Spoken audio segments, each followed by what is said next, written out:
जब हम स्वतंत्रता संग्राम की कहानी पढ़ते हैं तो 9 अप्रैल 1929 हमारे सामने एक ऐतिहासिक तारीख के रूप में आता है।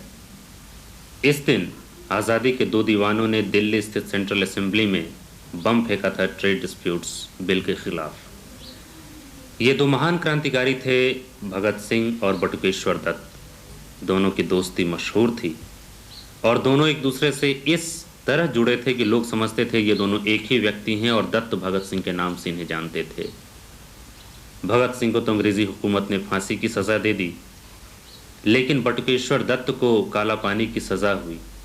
काला पानी की सज़ा भुगतने के बाद वे वापस आए और आज़ादी के लक्ष्य को प्राप्त करने के लिए और भी कठोर काम किया। उन्होंने आज़ादी को देखा। इस महान क्रांतिकारी का जन्म हुआ था 11 नवंबर 1919 को और इसी तारीख को आज़ादी के बाद 1947 में उन्होंने शादी की। बटुकेश्वर दत्त जी की जयंती पर आइए हम बातें करते हैं उनकी पत्नी श्रीमती अंजलि दत्त से, जो पटने में शिक्षिका थीं और अवकाश प्राप्ति के बाद पटने में ही रह रही हैं। सबसे पहले आप हमें बटुकेश्वर दत्त जी के बचपन के बारे में कुछ बताइए, कैसे थे वो? बचपन से ही इनका सेवा भाव था, मन में बहुत सेवा करने की बात, गरीब दुखियों में दया, ये सब बहुत था। क्योंकि जब स्कूल जाते थे तो रास्ता में एक भिखारी झोपड़ी में रहता था, डेली अपना नाश्ता उसको दे के जाते थे खिलाने के। बूढ़े आदमी चल भी नहीं सकते थे। एक दिन लौटने के बाद देखा जो आदमी नहीं है, मर गया। उसको उठा के ले गया लोग, तो रोना शुरू किया, बहुत रोए। तो फिर मोहल्ला के कुछ समझाए। और फिर एक दिन रास्ता में एक आदमी खूब ठंडा से थरथरा रहा था, तो अपना बदन से कपड़ा उतार के दे दिया उसको। तो ऐसे करके और फिर सेवा भावना इतनी थी, जो बाढ़ पीड़ितों के लिए वो घर घर में जाके रोटी, कपड़ा, पैसा ये सब कलेक्ट करके उन लोगों में बांट देते थे। बचपन में ये सब काम करते थे। इनका माता पिता का देहांत पहले ही हो गया बचपन में। बड़े भाई थे और दीदी थे, तो बड़े भाई के बाद मार भी खाते थे। ये लड़का पढ़ाई लिखाई नहीं है, ये सब करता है, लेकिन रोक नहीं सकते थे, वो जो करना है वो कर ही देते। एक दिन हुआ, कानपुर में मॉल रोड है, तो मॉल रोड में 4 बजे के बाद वहाँ कोई साहेब मेम और उन लोग का बाल बच्चा कुत्ता घूमने का टाइम है, टहलने का, उस समय कोई अलाउड नहीं है। लोग तो नेटिव बोलते थे, कोई नेटिव को जाने का हुक्म नहीं था। एक दिन किसी को बोले नहीं, तो सोचा जाते हैं देखे क्या करें, और गए। जाने के बाद उन लोग का हाथ में छोड़ी भी रहता था, सपांग मार दिया। मारने के बाद वो तो छोटा थे, कुछ नहीं कर सकते थे, लेकिन उनका मन में जो घृणा, जो विद्वेष पैदा हुआ, तो बाद में हम लोग देखते हैं कि कैसे धीरे धीरे ये विद्वेष और ये घृणा कैसे देशभक्ति में बदल गया। उन लोगों को किसी तरह से यहाँ से हटाना ही है। ये जो जिद वो तो अकेला नहीं कर सकते हैं, लेकिन बड़ा होने के साथ साथ वहाँ पर पार्टी था एक कानपुर में, हिंदुस्तान सोशलिस्ट रिपब्लिकन पार्टी, उस पार्टी में वो शामिल हो गए और काम शुरू किया। अंडरग्राउंड वर्क करता था, ट्रेनिंग दिया जाता था। गणेश शंकर विद्यार्थी बहुत सिंपैथेटिक थे और इन लोगों को बहुत मदद भी करते थे, तो वहाँ पर कुछ अंडरग्राउंड वर्क लोग करते थे, ट्रेनिंग दिया जाता था, शामिल हो गए। इसके बाद लाला लाजपत के ऊपर जो लाठीचार्ज हुआ, उसने उनका हेड इंजरी हुआ, उनका डेथ हो गया। तो भगत सिंह प्रतिज्ञा किया जो है इसको हम मारेंगे, तो सैंडर्स को मार दिया गोली से। मारने के बाद वो भाग के वहाँ आए और वहाँ आने के बाद वो भी वहाँ पर काम करना शुरू किया। और वहाँ पर ही दोनों की दोस्ती हुआ, दत्त भगत सिंह का, दोनों का दोस्ती कानपुर में ही हुआ। तो इसके बीच में साइमन कमीशन है, साइमन कमीशन वापस जाओ, कोई नहीं सुन, कौन सुनने वाला है? वो लोग सुनने वाला है? वो लोग पास करने जा रहा था ट्रेड डिस्प्यूट बिल और पब्लिक सेफ्टी बिल।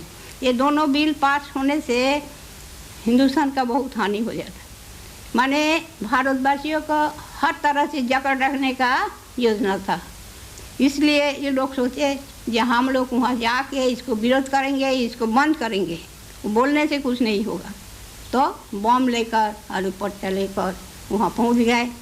वहाँ पहुँचने के बाद ऊपर से बम गिराए, भगत सिंह और इनकलाब जिंदाबाद नारा लगाए, पर्चा भी फेंके। भगत हरिदास जी भी ऐसा ही किया। दोनों करने के बाद वो पर्चा में लिखा हुआ था कि हम किसी को मारने के लिए ये धमाका नहीं किया है, भैरव को सुनाने के लिए ये धमाका की ज़रूरत है। और तो चारों तरफ एकदम धुआं धुआं, बहुत जोर आवाज़ हुआ, चारों तरफ से सब भाग रहे थे। वहाँ पर अपोजिशन बेंच में सरोजिनी नायडू, मोतीलाल नेहरू वो लोग भी थे और उधर अंग्रेज लोग थे और सब भाग गए। चेयर कुर्सी सब उलट गया और गैलरी में जो लोग थे वो लोग भी भाग गए। वो लोग इजीली उन लोगों के साथ भाग सकते थे, लेकिन वो लोग सोचे जहाँ हम लोग भागेंगे, वो लोग प्लान करके ही आया जहाँ हम लोग मरेंगे, हम लोग को कुर्बानी से देश ये होगा, देश में जागरण आएगा। हम और उसके अगेंस्ट में तो सैंडर्स मर्डर का केस था।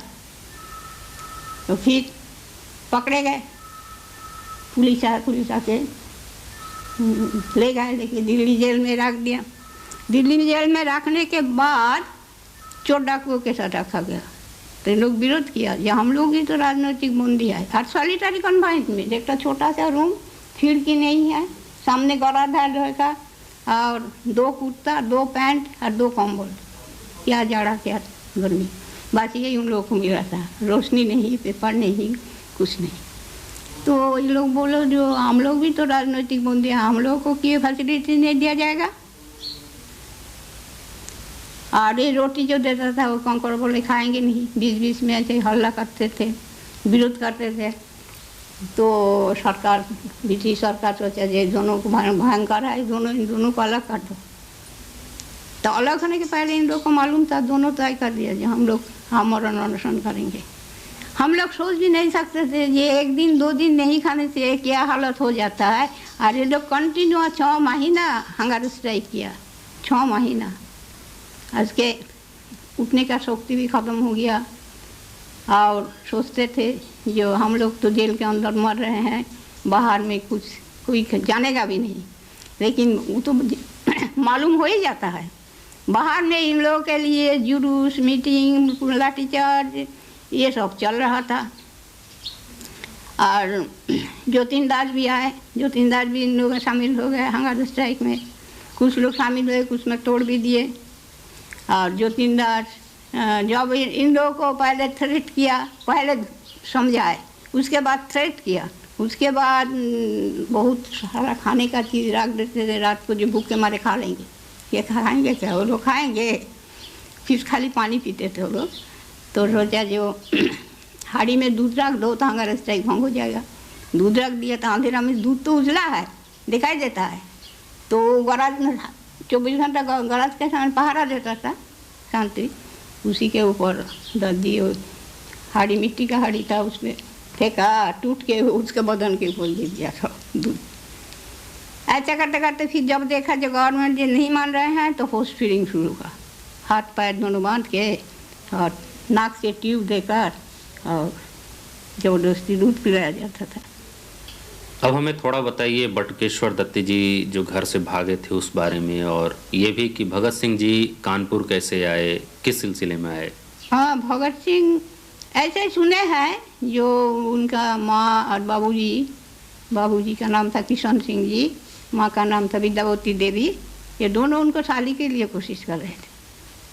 तो शादी तो वो लोग करना नहीं चाहते हैं, तो वहाँ से भाग कर चले आए। आने के बाद तो वही सैंडर्स मर्डर किया, उसके बाद कानपुर में आ गए।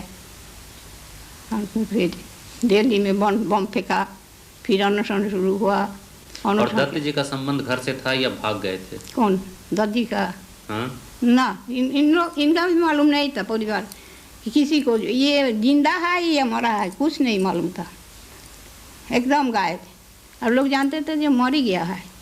लेकिन बम फेंकने के बाद दोनों का जब जोड़ा फोटो आया पेपर में तब देखा जी तो जिंदा है। ऐसे ही हुआ। तो दोनों जिंदा थे और छिप के काम करते थे। उन लोगों को तो ओपनली नहीं कुछ कर सकते थे, इसीलिए अंडरग्राउंड में लोग छिपा के सब कुछ अच्छा, करते थे। बटुकेश्वर दत्त जी को जो काला पानी की सज़ा हुई तो उस बारे में आप कुछ बताएंगी? कितने दिन रहे और फिर कैसे वापस हिंदुस्तान आए? हाँ, तो उनका फांसी हो गया और इनका आजीवन काला पानी। काला पानी भी माने आजीवन काला पानी, वहाँ से लौटने का कोई बात ही नहीं था। तो उनको दोनों हाथ में, फोटो भी मेरे पास है, दोनों हाथ में शिकल, दोनों पैर में शिकल बांध के पुलिस वैन में चढ़ा के फिर वहाँ पर ले गए, जहाज में चढ़ा दिए। और जाने के पहले दोनों हाथ तो बांधा हुआ था, ऐसे मिट्टी लिया, दोनों हाथ से प्रणाम किया और बोले बस अब हम यहाँ पर तो नहीं आ सकेंगे, प्रणाम। वहाँ चले गए। वहाँ 37 में लौटा है। 37 माने हुआ 32 में हो गए, 5 साल थे, 5 साल, करीब करीब 6 साल। इन्हें आजीवन काला पानी की सज़ा हुई थी, तो फिर कैसे 5 वर्ष के बाद ये वापस भारत आ पाए? वहाँ जाके और वहाँ जलवायु खराब, वहाँ जाके और तबीयत खराब हो गया। तो फिर इसके बीच में डोमिनियन स्टेटस मिला, शायद प्रशासन माने इंटरनल मैटर्स में इन लोगों को कुछ पावर दिया। ब्रिटिश सरकार का हालत तो बहुत ख़राब हो गया ना सेकेंड वर्ल्ड वॉर में, इसीलिए कुछ पावर दे दिया इन लोगों को। देने के बाद डोमिनियन स्टेटस मिला तो गांधी जी कोशिश करके उनको ले आए। गांधी जी, इनका हेल्थ एकदम ख़राब हो गया तो गांधी जी चिट्ठी लिखा, पोस्ट कार्ड, जो हाँ हम प्रार्थना करते हैं जल्दी से जल्दी आप ठीक हो जाइए। और भगत सिंह भी एक तो चिट्ठी लिखा मरने के पहले, फांसी के पहले, ये मेरा जो अधूरा काम है वो तुमको पूरा करना है। हम जा रहे हैं लेकिन बहुत काम अधूरा रह गया है, हमसे नहीं। आने के बाद वो बिहार में इनके बड़े भाई थे, उनके पास रहे, काहे कि उधर उनको जाने का अनुमति नहीं था। जैसे दिल्ली, यूपी, मद्रास नहीं, दिल्ली, यूपी, पंजाब और बंगाल। तो यहाँ पर वो रहे भाई के पास, रोज़ पुलिस पहरा होता था, आके खबर ले जाता था। ऐसे करके चलते चलते फिर 42 का मूवमेंट में फिर जेल हुआ। जेल होने के बाद यहाँ से पटना में रखा गया, यहाँ से फिर वहाँ हजारीबाग जेल में रखा गया और 45 में रिलीज़ किया।